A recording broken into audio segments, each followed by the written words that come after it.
नमस्कार, मैं हूं नगमा और ये है सच की पड़ताल। और इसमें आज एक बार फिर बात हमास और इजरायल के युद्ध की और इस युद्ध के बढ़ते हुए दायरे की। तो हमास के हमले से बौखलाया हुआ इजरायल अब बदले पर आमादा है। प्रधानमंत्री नेतन्याहू की भाषा सुनिए तो लगेगा कि उनके सर पे अब खून सवार है। वो हमास के एक एक सदस्य की मौत की बात कर रहे हैं। इजरायल ने गाजा पट्टी को घेरा है और उसके निशाने पर वो लोग भी दिख रहे हैं जो हमास के सहयोगी या मददगार या समर्थक हो सकते हैं। आज उसने दमिश्क हवाई अड्डे पर मिसाइलें दागी जहां ईरान के विदेश मंत्री उतरने वाले थे। इजरायल हमले के दायरे को फैलाने से भी परहेज नहीं कर रहा। उसकी प्राथमिकता फिलहाल गाजा पट्टी में दाखिल होने की है। अब तक उसने वहां पर बम बरसाते हुए कई इमारतें जमींदोज की हैं, लेकिन अब उसकी फौज वहां पे अंदर दाखिल होने की तैयारी में है। लेकिन क्या ये आसान काम है? गाजा पट्टी के 23 लाख लोग दुनिया की सबसे घनी आबादी बनाते हैं, क्योंकि ये इलाका बहुत छोटा है और यहाँ 23 लाख लोग रहते हैं। सिर्फ 360 किलोमीटर के दायरे में पसरी ये जगह दुनिया की सबसे बड़ी खुली जेल कहलाती है। छोटी छोटी गलियों वाले इस इलाके में टैंक और बख्तरबंद गाड़ियां लेकर घुसना आसान नहीं। यानी कि दाखिल होने के लिए इजरायल को रास्ता बनाना होगा। मौजूदा बमबारी की एक वजह यह भी बताई जा रही है, गाजा पट्टी समतल हो तो फौज का काम आसान हो। गाजा पट्टी पर हमले के लिए इजरायल ने 3.5 लाख से ज्यादा रिजर्व फौज बुला ली है। यह फौज कितनी ताकतवर है, उसके मंसूबे क्या हैं, देखते हैं इस रिपोर्ट में। वैसे गाजा हमास के खिलाफ जंग में शामिल होने के लिए इजराइल की फौज ने करीब 3,60,000 रिजर्व सैनिकों को बुलाया है, जो देश के इतिहास का सबसे बड़ा सैनिक जमावड़ा है। यानी गाजा पट्टी में हमास के खिलाफ इजराइल की 98 लाख आबादी में से 4% लोग हथियार उठाने के लिए तैयार हो रहे हैं। इजराइल की फौज में तकरीबन 1,70,000 नियमित सैनिकों के साथ 4,50,000 के आसपास रिजर्व सैनिक हैं। जमीनी ताकत के हिसाब से इजराइल के पास 2200 टैंक और 530 तोपखाने हैं। उनके पास 5 पनडुब्बियां, 49 गश्ती और तटरक्षक जहाज हैं। आसमान से लड़ाई के लिए विमान और लड़ाकू जहाज अलग से हैं। इजराइल के सुरक्षा सूत्रों के मुताबिक इजराइल को जितना जबरदस्त नुकसान हुआ है, उसके बाद जमीनी हमले को टालना संभव नहीं है। साथ ही जमीनी हमला हमास के लोगों को ज्यादा असरदार तरीके से मार सकता है और उनकी कमान को खत्म कर सकता है। लेकिन इजराइल की सरकार इस तरह के पहल से हिचकती दिख रही है, क्योंकि इससे और नुकसान होने का खतरा लग रहा है।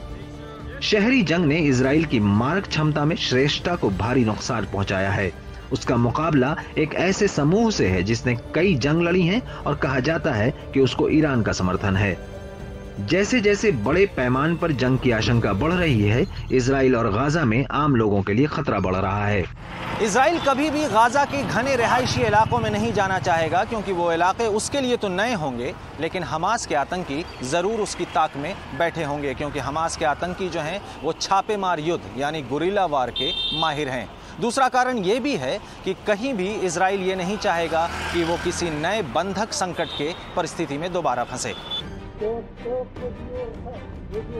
इजराइल के सामने एक बड़ी चुनौती उन 150 बंधकों को लेकर भी है, जिनको हमास के बंदूकधारियों ने गाजा में गुप्त जगहों पर रखा है।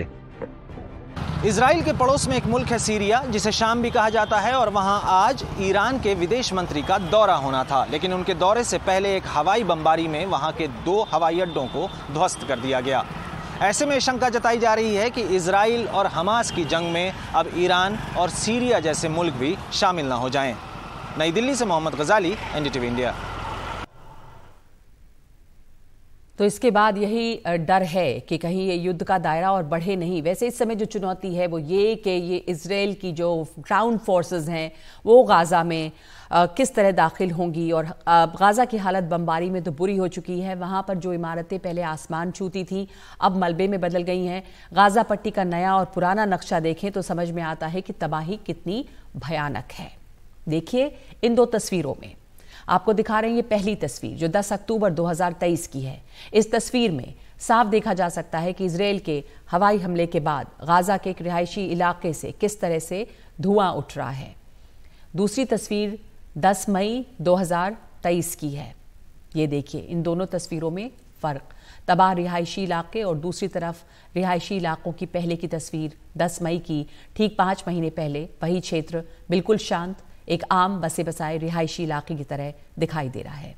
तीसरी तस्वीर भी 10 अक्टूबर 2023 की है। दिखाते हैं आपको तीसरी तस्वीर, जिसमें अल घरबी मस्जिद क्षेत्र का तबाह इलाका साफ नजर आ रहा है। ये जो बीच में खाली इलाका दिख रहा है वो उस मस्जिद का खास जो इलाका है जो पूरी तरह से साफ हो गया है। बीच में काले निशान नजर आ रहे हैं जो बताते हैं कि यहाँ पे इजराइल की ओर से एयर स्ट्राइक हुई है। और अब चौथी तस्वीर 10 अक्टूबर 2023 की तस्वीर में हमले के बाद तबाही के निशान, 10 मई 2023 की तस्वीर में पूरा का पूरा बसा बसाया इलाका। पांचवी तस्वीर गाजा पट्टी के वतन कम्युनिकेशन टावर की है। ये एक बड़ा कॉम्प्लेक्स नजर आ रहा है, लेकिन हमले के बाद यहां की तस्वीर भी बदल गई है। छठी तस्वीर गाजा पट्टी की अलसाउसी मस्जिद की है। तस्वीरें बता रही हैं कि यहां हुआ इजरायली हवाई हमला काफी बड़ा था। सातवीं तस्वीर में इसी इलाके की 10 अक्टूबर 2023 के हमले के बाद की तस्वीर है और 10 मई 2023 की दूसरी तस्वीर है। इसमें भी दिख रहा है एक तरफ एक बसी बसाई आबादी, दूसरी तरफ इलाके जो साफ हो गए हैं। तो ये आलम है तबाही का। वहां पे पानी नहीं है, बिजली नहीं है, दवाई नहीं है, खाना नहीं है और अब रास्ता भी नहीं है। तो सच की पड़ताल में कई मुद्दे हमारे सामने हैं जिन पे हम चर्चा करेंगे। इजराइल गाजा पट्टी में किस तरह दाखिल होगा, इजराइल के हमले की इंसानी कीमत क्या होगी, इजराइल के इस हमले पर बाकी अरब दुनिया की क्या प्रतिक्रिया होगी, क्या अमेरिका, यूरोप या रूस, चीन इसके असर से दूर रह पाएंगे और क्या ये एक और वैश्विक संकट खड़ा कर सकता है। तो इस पर चर्चा के लिए हमारे साथ दो खास मेहमान हैं, मेजर जनरल पीके सहगल, रक्षा विशेषज्ञ, और शाहीन नजर, पूर्व वरिष्ठ संपादक, अरब न्यूज। आप दोनों का धन्यवाद। शाहीन नजर, पहला सवाल जो मैंने पूछा, ये जो इलाका है गाजा का, आप अच्छी तरह जान रहे हैं, समझ रहे हैं, इसकी जो जियोग्राफी है, डेमोग्राफी है, एक छोटा इलाका, दिल्ली से शायद 1/4 है उसका क्षेत्रफल, और आबादी वहां पर इतनी घनी। जो इजरायली ग्राउंड फोर्सेस अब वहां पर तैनात हैं यहां दाखिल होने के लिए, इसका कितना उनके लिए कितनी आसान होगी ये राह, जो ये बमबारी चल रही है वो क्या फौज के लिए रास्ता बना रही है? इतनी घनी आबादी में ग्राउंड फोर्सेस का हमला किस तरह देखते हैं आप अनफोल्ड होते हुए? देखिए, आसान नहीं होगा इजराइल के लिए। इजराइल के लिए एक बहुत बड़ी परेशानी की वजह वो होस्टेजेस हैं, और जिनके बारे में कहा जा रहा है कि शायद 200 तक उनकी तादाद हो सकती है। तो हमास ने उनको कहाँ पर रखा हुआ है, किस तरह उसको करेंगे, वो इस्तेमाल करेंगे उनका, तो आसान नहीं होगा। हालांकि इससे पहले इजराइल की फौज गाजा में घुसती रही है और 2021 में ये फौज ने घुसने की तैयारी की थी, लेकिन लास्ट मोमेंट पर उसको फिर प्लान उनका बदल गया। तो ये हो सकता है, लेकिन जो चीज़ हमें समझने की है वो ये है, तो यहाँ पे मुश्किल क्या आपको लगता है इनके फौज की ग्राउंड फोर्सेस जो इतनी बड़ी तादाद में कहा जा रहा है कि देखिए जी, ये इजराइल इस वक्त जिस बुरी तरह से डिमोरलाइज है, एक आर्मी है, एक बहुत बड़ी आर्मी है जिसको कि दुनिया के बहुत बड़े मुल्क का सपोर्ट हासिल है, हर तरह के उसके पास हथियार मौजूद हैं। इसके बावजूद एक ऑर्गेनाइजेशन, कोई कंट्री नहीं है, वो एक ऑर्गेनाइजेशन है हमास, उसने इतना बड़ा अटैक किया है और इनके तमाम तर जो इनके इंटेलिजेंस वगैरह सब चीज नाकाम हो गई।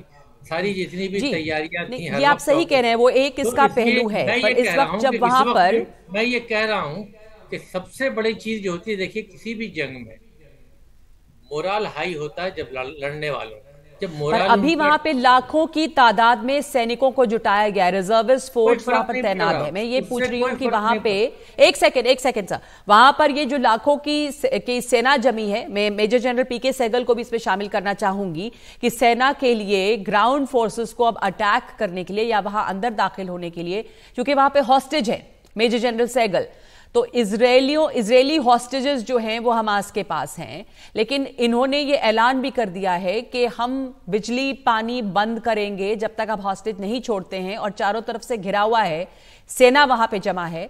तो ग्राउंड फोर्सेस के दाखिल होने में आपको क्या लगता है, क्या डेटरेंस है और कितनी मुश्किल होगी वहां पर, उसकी डेमोग्राफी को भी देखते हुए? देखो, मैं तो खुद फौजी हूँ और बाकी टपोग्राफी और ज्योग्राफी को देखते हुए बड़ा मुश्किल होगा इजराइल के ग्राउंड फोर्सेस को एंटर करना, क्योंकि सड़कें बड़ी, आपकी आवाज थोड़ी कम आ रही है।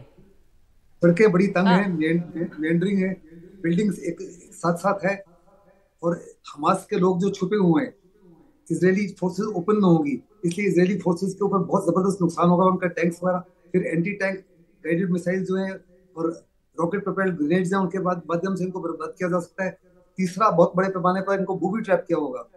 चौथा, अगर वो हेलीकॉप्टर्स के माध्यम से फोर्सेस को कंडक्ट करेंगे तो जो man portable air defence weapons उनके पास बहुत बड़े तादाद में उसमें हेलीकॉप्टर गिरा दिए जाएंगे।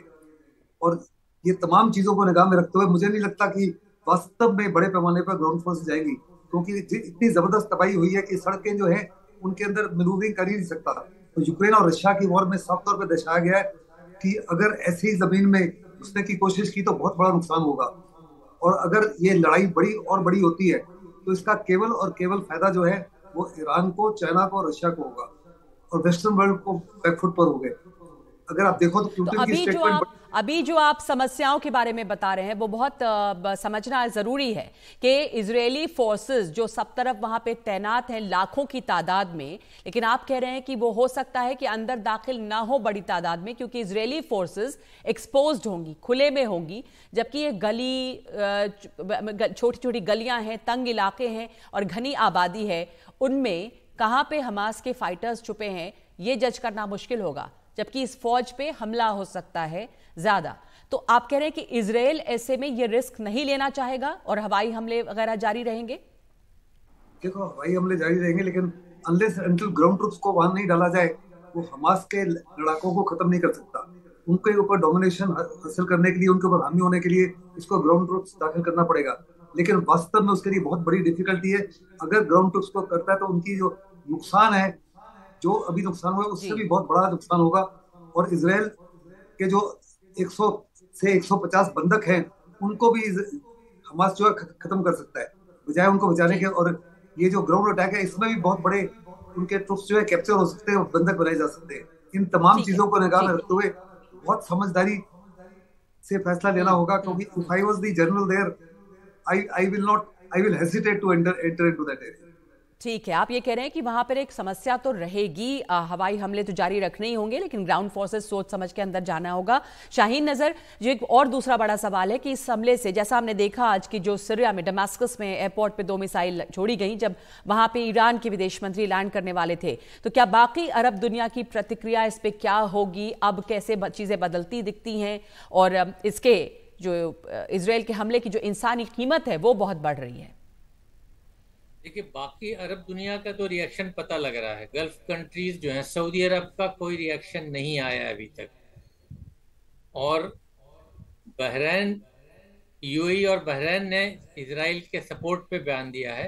लेकिन एक बहुत बड़ा खतरा है इस वक्त सारे गल्फ रूलर्स के लिए कि पब्लिक वहाँ फलस्तीनियों के साथ है शुरू से। गवर्नमेंट लेवल पर आप जो कुछ भी कर लीजिए, उनके ऊपर अमेरिका का दबाव होता है और दूसरे बहुत सारे प्रेशर्स होते हैं, तो पब्लिक किस तरह से रिएक्ट करेगी तो उनके लिए बहुत बड़ा मसला होगा। देखिए, अभी जो खबर आ रही थी इस अटैक से पहले कि सऊदी अरब और इजराइल की डील ऑलमोस्ट हो चुकी थी। प्रिंस मोहम्मद भी इंटरव्यू में कह चुके थे कि हम हर दिन करीब पहुंच रहे हैं उस डील के। नेतन्याहू ने भी बहुत ही कॉन्फिडेंस के साथ बात की थी जी। तो सबसे पहले तो वो खत्म हो गया, अब उस पर फिलहाल तो कोई बात नहीं हो सकती है। जी, सही आपने कहा कि जो बातचीत चल रही थी अरब दुनिया और इजराइल की, जो शायद यहाँ पर नहीं आ रही है बात, दिलचस्प बात, मैं चूंकि वहां रहा हूँ, जब इस तरह का जब फलस्तीन पर, गाजा पर अटैक हुआ है इजराइल का, तो ये जो गल्फ रूलर्स हैं कुछ कर तो पाते नहीं है, स्टेटमेंट भी देना मुश्किल हो जाता है। ये क्या करते हैं, और पब्लिक में बेचैनी होती है, वहां पर लोग डिमॉन्स्ट्रेशन नहीं कर सकते, तो वो टेलीथॉन कराते हैं। बिल्कुल, लेकिन इस वक्त हमने वही देखा कि बयान आए हैं कई। सऊदी अरब ने भी ये जरूर कहा कि हम पैलेस्टाइन के साथ हैं, जो वहां पर आम लोग हैं। हमास के हमले की सबने निंदा की है, लेकिन बड़ी दुविधा यहां पर जरूर है अरब मुल्कों के सामने कि वो क्या करें। बहुत शुक्रिया, हमारे पास इतना ही वक्त है अभी इस पर चर्चा करने के लिए, तो एक ब्रेक ले रहे हैं हम सच की पड़ताल में अब। और ब्रेक के बाद जो भारतीय वहां फंसे हैं उनमें से कुछ से हमने बात की है, कुछ ऐसे भारतीयों से जो वहां रह रहे हैं, जो वहां काम करते हैं, फंसे नहीं हैं। लेकिन इनसे छोटी सी बातचीत इस ब्रेक के बाद।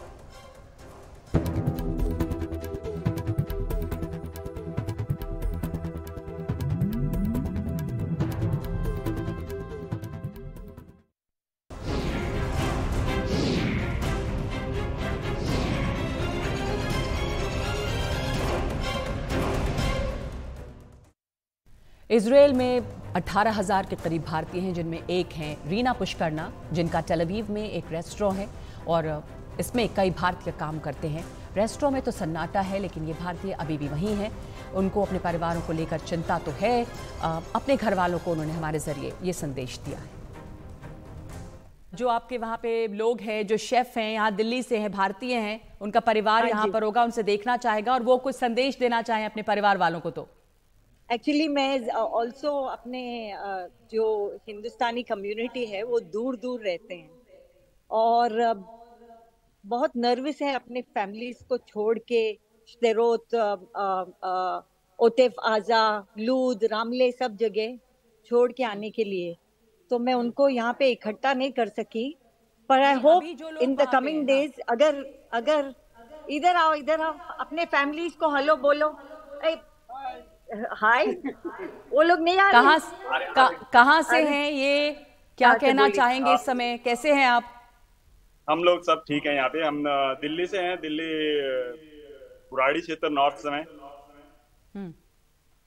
आपके परिवार के लोग यहाँ दिल्ली में रहते हैं? दिल्ली में रहते हैं, हमारी फैमिली दिल्ली में रहती है। ठीक है, उनसे बातचीत हो रही है, वो सब इस समय परेशान होंगे थोड़ा। टेलीवी में ऐसा कुछ नहीं है कि जो जिस तरह से कि काफी चीज दिखा रहे हैं कि वहाँ पे नष्ट हो गया, शहर नष्ट हो गया, ऐसा कुछ नहीं है। यहाँ पे नॉर्मल है। वो आते हैं ड्रोन से, वो रिफ्यूज कर देते हैं ऊपर ही अपना जो भी उनका सिस्टम आयरन डोन से जो भी इनका सिस्टम लगा। पर आप अभी आप लोग उधर ही रहना चाहेंगे या आप चाहेंगे कि परिवार के पास लौटें? हाँ, अभी तो यही है कि भाई इस तरह का सिचुएशन अभी क्या होता है क्या नहीं होता है, आगे जैसे भी होएगा उसके हिसाब से हम लोग अपना आने की कोशिश करेंगे। अगर ज्यादा कुछ होता है कि कंट्री बोलते हैं कि भाई लो आप लोग वापस जाना चाहते हो जा सकते हो, तो हम लोग वापस आ जाएंगे जब इस तरह का कोई ज्यादा बड़ी प्रॉब्लम होगी यहाँ पे। तो अभी अंदर सिटी के अंदर भी इतना कोई प्रॉब्लम है नहीं। ठीक है, कोई और भी हैं जो कुछ कहना चाहेंगे वहाँ पे? हाँ जी ये साथ और भी हमारे कम जी बताइए, कहाँ से हैं आप? NDTV।